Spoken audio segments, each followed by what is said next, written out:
Welcome to the Candice Malcolm Show. My name is Kris Sims. I'm the Alberta Director for the Canadian Taxpayers Federation. Thank you for including us on what is hopefully your Labor Day long weekend. If you are actually out there laboring, thank you so much for the work you do, and thank you for including us. We have a special show for you today because quite often you'll hear government unions talking a lot about Labor Day. You're going to be seeing parades, you're going to be hearing people saying things like, oh, Prime Minister Mark Carney is going to cut government services to the bone. What does that really mean? What's the difference between a trade union, okay, so somebody who is, say, a carpenter or a boilermaker or a plumber, that's a trade union, versus things like PSAC, okay, the Public Service Alliance of Canada, and other government unions?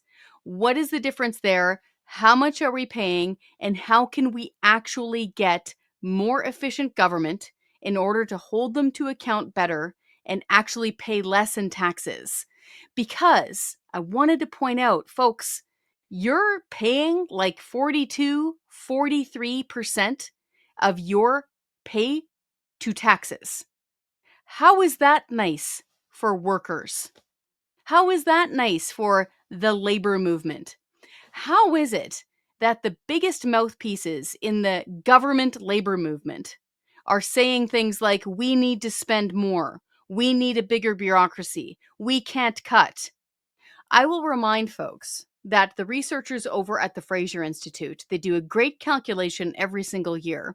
They go through all levels of government, federal, provincial, and municipal.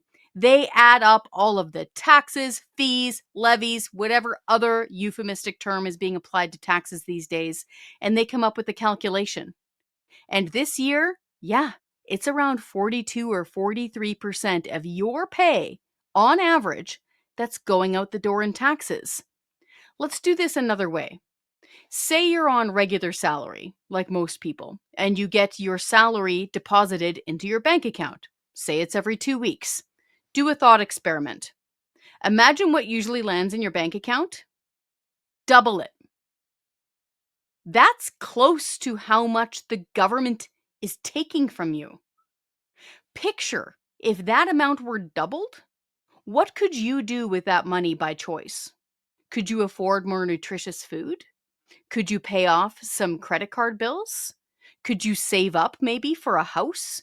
Could you afford to rent a better place? Think of all of the individual choices you would be able to make that would better your life or better the lives of your children and your family if your pay were almost doubled. That's how much taxes various levels of government are taking from you. And that is why I do not understand why the so-called labor movement, especially the ones that are connected to government, refuse to tackle the issue of taxes. Why do they keep on just demanding more and more government, bigger and bigger government, more and more spending from government? Because at the end of the day, this is your money. And pretty much all of us could be considered laborers. Unless you inherited well and you're sitting back on your landed gentry manor by the pool, most of us work. Most of us are workers. And you know what the biggest drain on the workers are nowadays, this Labor Day? Taxes. How are we going to get the government to be smaller? How are we going to hold them to account? How are we going to be able to save more of our money? Let's find out. Joining me now is my good friend, Brian Lilley. He is, of course, a senior columnist with the Toronto Sun newspaper chain. He's also the host of this podcast, Full Comment. You straight up are. Like, Brian, it's between us girls, it's like the only mainstream media podcast, and I'm using that term loosely out of respect, that I listen to. And so you are my conduit into what is actually going on in the parliamentary press gallery and mainstream media. So really, you could just tell me anything and I'd believe you at this point. Well, it's good to hear from my former intern that she likes listening to my podcast. Yeah, it's kind of weird. You say you're using mainstream media loosely. It's kind of weird whether I am mainstream media or not. I mean, clearly, I write for the Toronto Sun. Full Comment is with National Post. Those are pretty mainstream. But a lot of people who are part of the clique, they're like, Lilley, over there. But, I'll tell you, on stuff like our trading relationship with the United States, I've been getting calls from high level people telling me, you know what, you're the one that's actually getting the meat on this, that understands what's happening and why there's such a problem with the talks between Canada and the U.S. Ambassador Hillman, and so it's or you know, the various things that are going on. But yeah, I'm in the mainstream and I'm not accepted by the mainstream. So it's a fun position to be in. I also straddle online and you know, dead tree publications, like a few others that are in the gallery sort of stuff. Didn't you get an interview with Steve Bannon recently, or was that like an old Sun News Network fever dream that I had? No, that was February. I was down in Awesome. Washington and I texted Bannon and said, okay, can we connect? I had met Bannon before the first Trump White House. It's funny, I used to interview Steve Bannon and John Bolton, two guys that both ended up in the Trump administration who can't stand each other, and you know, both having various troubles with the law. But I reached out to Bannon and I said, can I do an interview with you about the 51st state, about trade, about Mhm. what's going on? And he had some really fascinating insights, whether you know, like the guy or not. He's a very smart guy, very plugged in. And yeah, on that front, Mhm. the Republicans are starting to say, back then, people like Bannon and others were like, oh no, we don't mind Doug Ford because, you know, he's attacking the tariffs. But, you know, now they're not liking Doug Ford because he's going personal. And back then he wasn't. So it's Yeah. interesting times. Yeah, it's always smart, and I'll stand by this, to go meet the people who actually have the ear of the US president. So it's a smart thing to do. It was a smart thing for Alberta Premier Danielle Smith to fly down there and talk to Ben Shapiro. That is a smart thing to do because I know we're supposed to be talking about other stuff, but I just know, I'm sorry. on that, I'll talk about anything with you. You know that. I know. Um, on that issue of talking to people who have the ear of the president or are influential, Danielle Smith was raked over the coals. Yep. National TV newscast doing stories about how she's meeting with this controversial guy and he's anti-Canadian. First off, Ben Shapiro used to be a big part of Sun News Network. We ran his columns in the Toronto Sun. We run them again these days every week, Wednesday or Thursday. And he's a guy whose sister used to live here in Toronto and knows the country well, has spoken up for the country. So she goes down, meets with him, and then what's he doing? He's talking about how Canada's not the enemy. This is a dumb policy. We should change this. He's speaking up for Canada. What's the Canadian embassy doing? They're hiring a firm run by Democrats, a firm who's headed up by a guy whose claim to fame was he helped take back the House from the Republicans in Trump's first term in 2018. And that's the firm that's going to teach them how to access conservative media, how to understand it. Give me a break. As Stephen Taylor said, any Canadian who spent a weekend at CPAC has more conservative and Republican connections in Washington than the Canadian embassy does. It's hopeless. Yeah, that's even dumber than I thought they were pulling. Okay, speaking of dumb, we're speaking today on Labor Day, Yeah. and I've got some mixed feelings about Labor Day. So I was raised in a union household. All of my brothers are tradesmen. They're in what I would call real unions. Okay, similar to the union that endorsed conservative leader Pierre Poilievre. So I know that you have it in your family as well, and that it's really important to you. I wanted to get into this Labor Day issue of a real, what I would say, trade union, a normal workers' union, versus government union. Because we're hearing so much, once again, you and I spent a lot of time together in Ottawa, hearing from government unions, including PSAC, now saying the sky is falling because Prime Minister Mark Carney is actually saying, you know what? We got to trim the fat around here. We need to reduce the budget. What's your take on this year's Labor Day? Where do we stand when it comes to unionized workers? Do you know the history of why they chose the first Monday in September? I actually don't. It, Remind me. I'm going off memory here, but if memory serves, it was to get away from the actual communist celebration on May Day, on May the 1st. And so they wanted something different to try and okay, well, you're going to have trade unions, but let's not be communists. That's my understanding. Hopefully it's not an urban myth like we change the clocks every spring for the farmers. And where don't they do that? In Saskatchewan, where there's a lot of farmers. But my understanding is that's what they did. There is a deep divide between trade unions and government bureaucrat unions. My son is in a trades union down in New Brunswick now. Was down visiting him and mentioned CUPE, and he just went off. I mean, look, the building that I'm sitting in right now is the Ontario Legislature at Queen's Park. A lot of the workers here that are part of the Ontario Public Service are represented by CUPE. Now, there's good public service unions and bad ones. OPSU's pretty good. CUPE, Fred Hahn, the guy is horrible. He basically runs it as his own personal political PAC. It's like he's out there running on other political issues that have zero to do with the working conditions of public servants, which, they should be protected to a degree. I mean, I think they go a little bit crazy in terms of how they do it. And they're more concerned about their working environment than the customer service they provide to you and I as taxpayers. But sure, if you want to unionize, go ahead. But Fred Hahn runs a political operation obsessed with Israel, obsessed with anti-Semitic comments and behavior. If I was a member of that union, I'm a member of Unifor, not by choice, but I am required by law to sing the Internationality twice a day. If I was in that CUPE union, I'd be voting to decertify. I'd be saying, get me out of here. Let me go find, a proper union that's going to negotiate a contract, negotiating on behalf of me on issues that a lot of workers are dealing with right now, such as, okay, how does AI play into how our jobs are done? Can we use it? Can we not use it? What are the limitations? These are real issues.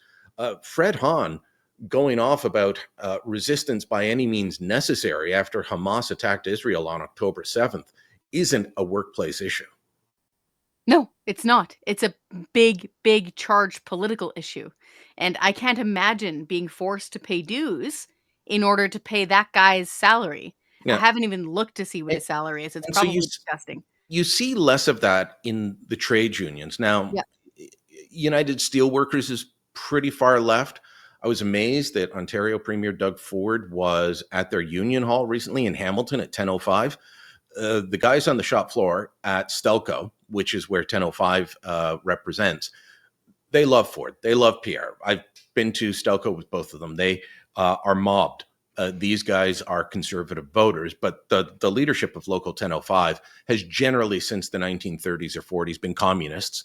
And so I'm amazed that they would, stand next to Ford, even if he's giving them money for training. But are the steelworkers a trade union in the way the carpenters and plumbers are? That's up for debate. But the hardcore trade unions, where you've got a skilled trade, have moved away from supporting NDP leaning parties. Quick example, you said I grew up with this in my house. I grew up when I was young. I only remember orange signs on the lawn. Didn't know why they were there. Eventually found out it's about elections. And, well, my dad came from Scotland. He was an old style labor guy. He was in the boilermakers. He supported the NDP because that was the party that looked out for working class men and women. This past federal and provincial election, in fact, the past two provincial elections, the Boilermakers, my dad's old union, my dad's old local, in fact, the guy that announced the endorsements for both Pierre Poilievre and Doug Ford, apprenticed under my dad. There has been a wholesale change, and it's because these guys build things. And the NDP, and to a very strong extent, the Liberals, we'll see if Carney changes this, they have moved from being a party that wanted things built to a party of just saying no. No, you can't have a new highway. No, you can't have a new port infrastructure being built. No, we can't build anything. Well, what happens to those men and women in those unions if you keep having no be the only answer? They're not working. Yeah. They're on pokey, and that's not where most people want to be. So that's why there's been this wholesale change, and they're voting with their wallets. Also, I would argue on many cultural issues, which some conservatives never want to touch and others want to hang on to too tightly. Got to find the balance there. But their voting patterns have changed because of the uh, the way that the parties have decided they want to align. The NDP does not get much support in that. Um, David Piccini, Ontario's Labour Minister, is marching in the Toronto Labour Day Parade. That was a tradition started by Monty McNaughton. And when Monty was in opposition under Tim Hudak, there's no way that they would be showing up. There was a lot of hard work. Stephen Harper tried to bridge this divide a little bit, and he got some support from the Building Trades Council over infrastructure money in a couple of his budgets, but he couldn't get it that far. And the real shift in Canada, I would say, started in Ontario. A lot of hard work by Monty McNaughton, he's out of politics now, but was Doug Ford's Labour Minister, by Premier Ford himself, and then by successive people that also worked with Pierre Poilievre. McNaughton was advising Poilievre on his strategy for doing this, essentially replicating what Boris Johnson had done in the UK, taking on the Red Wall. These guys are never going to make inroads with the Public Service Alliance of Canada, or as I like to call them because it annoys them, PSAC. They don't like PSAC. Did you know that? Yeah, but it's their name, so why not say PSAC all the time? Because it sounds funny and we might giggle. That's the whole point of saying it. Which is why I say it. Exactly. My late brother was also a boilermaker. He passed away suddenly a couple of years ago. And I could see this shift even in them, in my brothers who were in the trades. And they were all moving that direction. And at least what I was seeing on the ground out west, when Pierre Poilievre was doing a lot of those campaign type stops, when he was doing those leadership stops, he would stand there for hours, like 2 or 3 hours, while people lined up to get a picture with him. And a lot of those guys and gals were there in work boots. They were just coming off shift. So I really noticed this big ground shift over to Team Blue. And in your neck of the woods, seeing the pipe workers like directly endorse Pierre Poilievre because of things like the industrial carbon tax, saying that this is going to decimate our jobs in the steel industry and chase some of these industries south to where there is no industrial carbon tax in the States. I found that to be a profound shift. Do you think, now you've been in the game for a long time, do you think that Carney is pragmatic enough to realize this sea change? Do you think that he's going to say something like, okay, you know what? No more industrial carbon tax. I don't want to ruin our steel industry. Turns out we do use it a lot, joking aside. No more, carbon tax tariffs that I've been thinking about imposing. Do you think he might be pragmatic? The comments the other day from Tim Hodgson, Mhm. which were much, and that was in Berlin.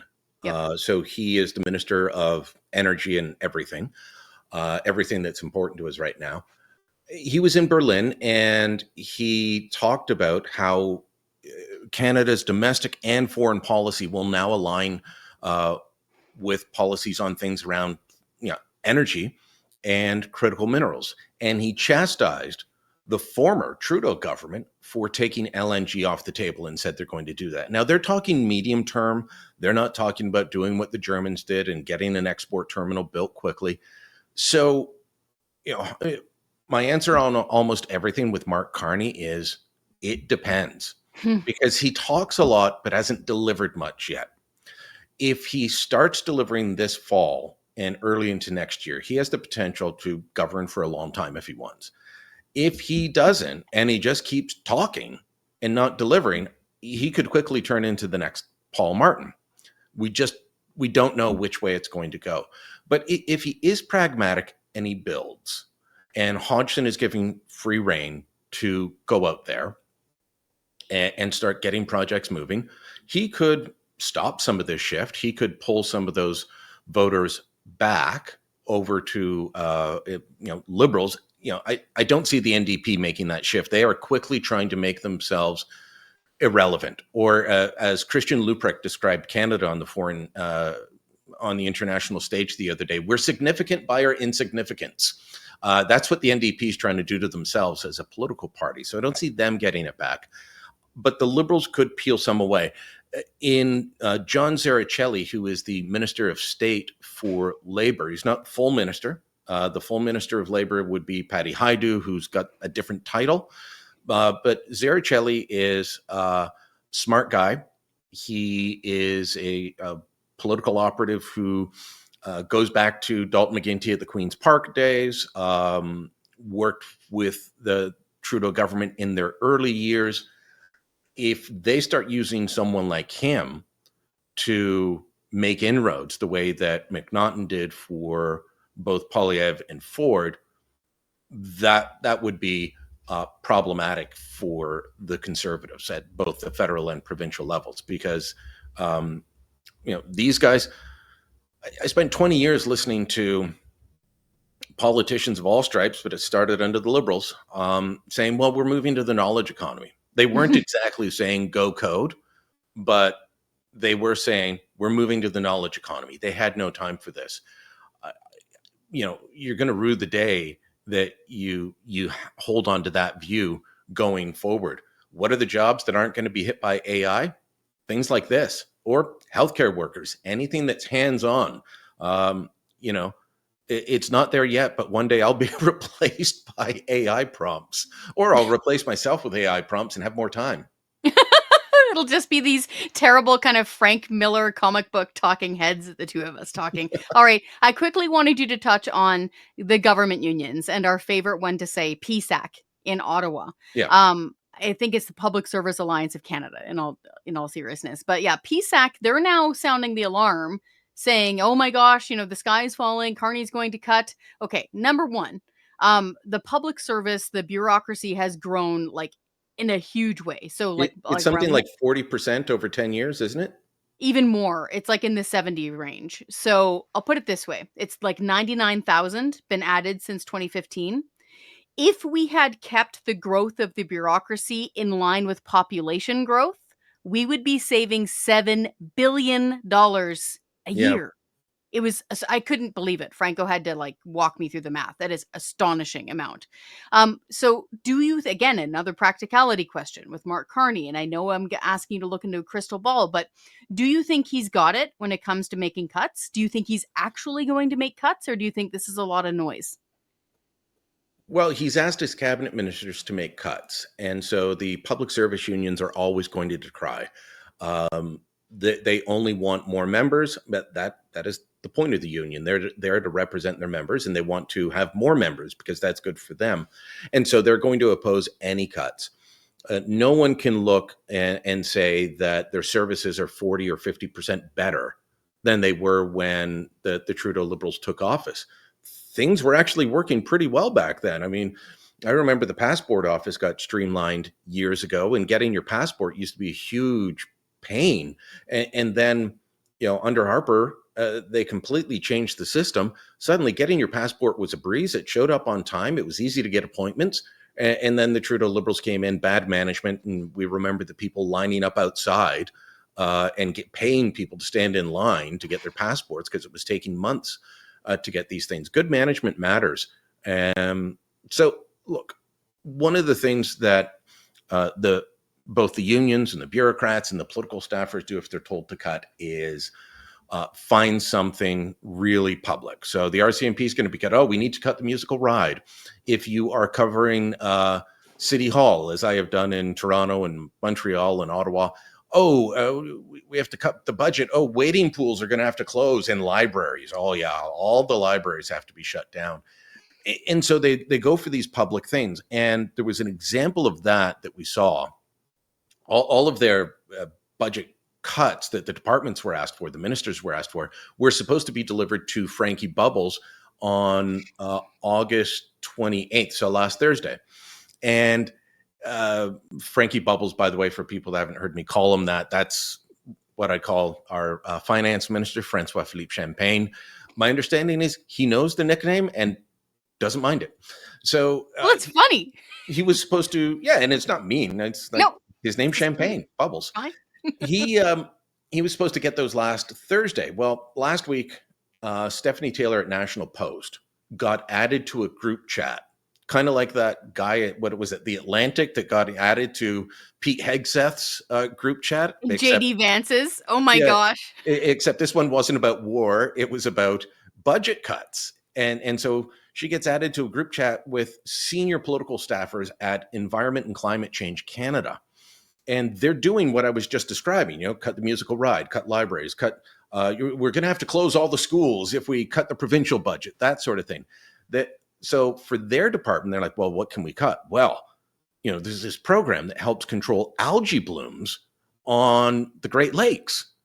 People will notice that. So this is what they're talking about cutting.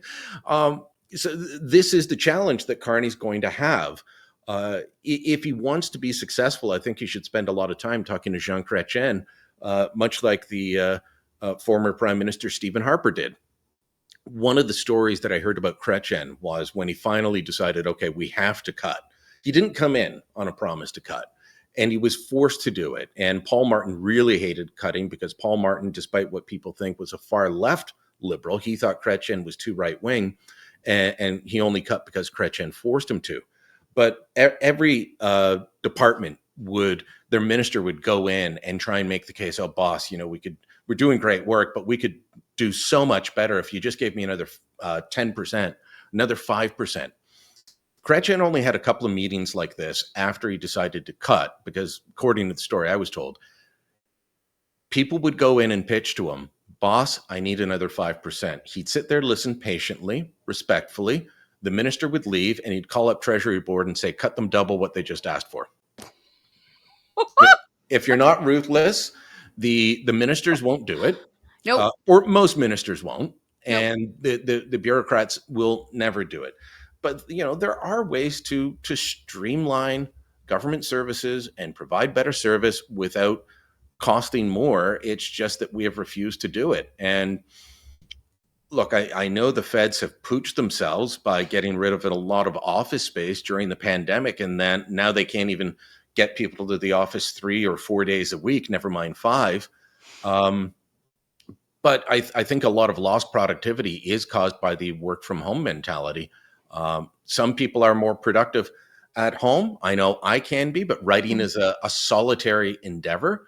But I interviewed one business executive trying to get his office back to work, and his line to me was, you think you're more productive at home, but the company's more productive with you at the office because you're able to collaborate.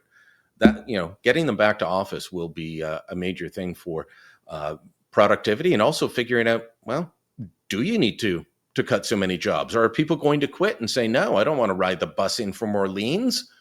I'm going to stay where I am. That LRT doesn't work properly anyway. No, and we all warned them that it wasn't going to work properly. Brian, before I let you go, Yeah. I needed just one of our favorite topics is the CBC, or as we named it back at Sun News Network, the state broadcaster. There's two things. One, the Taxpayers Federation, we're taking them to court because they're refusing to tell people how much they're spending on ads. Like, we don't need to know the specific bus ads. Like, we get that. But just give us the entire lump sum amount, which is taxpayers' So money. you're not even asking for how much did you spend on bus shelter ads or on radio or billboards? Just what's your ad budget? That's a reasonable ask. I'm pretty well familiar with the access to information law around CBC because I've written more stories about access to information at CBC and their refusals than anyone on the planet. My favorite was, we asked them once, how many vehicles does CBC have either owned or leased? And they refused to admit to anything. They blacked out everything. And there's one page that said they had 2 satellite trucks and a Ford Taurus. And so I said, apparently CBC runs a whole network on 2 satellite trucks and a Ford Taurus. They got hauled before committee over that. So I think you guys have a good chance of winning on this. Yeah, I think we're on to them because that's all we're asking is that amount of money. And there's another push to find out, okay, so folks might remember a little while ago when former CEO Catherine Tate was dragged in front of the Heritage Committee. That was really good fun. And people were pointing out the fact that you need like the James Webb telescope to be able to zoom in and find any of their TV viewers nowadays. It is microscopic, okay? Mhm. And her answer was always, oh, but our app. Oh, but our app. Now, all of a sudden, people are saying, okay, fine. How many subscribers do you have to your app? They won't say. They won't say. Now, a lot of people are saying that must be because they only have like 6 subscribers. Now, I did spend some time on the other side of the wall. I was inside the CBC for like 6 weeks or so. So I'm hedging my bets here because they're weird. Okay? Like it's as if a newsroom were run by the government. That's what the CBC is like. So Well, it is. they could have their knickers in a twist about some other reason for not revealing how many people they have subscribed to their app. But what's your guess if we're taking bets? Oh, oh, how Like, like an actual number of no. subscribers? Like, why aren't they Oh, coughing up why the aren't data they? on I apps? was like, Yeah, yeah. maybe a couple 100,000. Look, CBC is one of those entities that if you like it, you like it a lot, and that's why you can find people who will buy CBC shirts. No one's going to buy a CTV T-shirt and wear it around. It's true. They would buy stuff from us back in the day. Yep. Um, I think they're being foolish and paranoid. I think it's going to hurt them in the end. I think they will lose on this one. But they are odd. But don't believe things Catherine Tate tells you. She told that committee hearing that she knew nothing about why Travis Danrash was off the air. And yet the briefing notes for her committee appearance at that meeting showed that she was briefed on Travis Danrash and why he wasn't on the air. That part, of course, was redacted, the why. I missed that part. I was so focused on the numbers. She claimed to not know Yeah. with Travis. Oh, okay. Yeah. So look, are there going to be some people that have the free app? Sure. My guess is if you ever get the number and you want to know the paid, who's paying for CBC app, it will, if generally it's going to be between 2.5% and 5% of whatever their free subscriber rate is. That's going on years of things like Substack subscriber rates. It goes back to the old um, direct mail fundraising. Mhm. That's about the percentage that would subscribe. So I'm betting it's not an awful lot. But I would imagine, CRTC wants to rule everything. Everyone's supposed to report how much money they get in from what sources. Wonder if that'll be in a CRTC report soon. I wonder. I get their updates every Friday afternoon, so I'm gonna have to dig into that. Brian Lilley, thank you so much for your time today. Once again, folks, go check out his columns. He's the senior columnist. I'm using that word nicely, Brian, because we're the same vintage. He's a senior columnist at the Toronto Sun. He knows everybody and everything, and I'm not kidding. Go, like, if you don't subscribe to his podcast, it's this orange square. Okay, I listen to him every weekend. Be sure to tune in. Brian, thank you so much for your time today. Thank you. Happy Labor Day. Once again, that was Brian Lilley. He is at the Toronto Sun. And we brought him on for many reasons. Obviously, because he's super knowledgeable and he's been in the arena for like decades. Okay. So it's super important. And it's really important to keep an ear cocked on what the mainstream media is doing and saying. And Brian is that great diplomat that goes back and forth between what we're doing right here, independent journalism, right online, and traditional journalism. Luckily, it's at the Toronto Sun, so they actually care about things like taxes and crime. Folks, it's super important, especially on a day like today in Labor Day, where you're being told a million different messages, that you subscribe to things like Juno News, because it's Juno News that is independent, along with the other online journalism that is able to bring on guests like this, talk so openly about topics like this, and ultimately hold government to account. Thank you so much for watching. Be sure to click that subscribe button, like this video, and share it with your friends.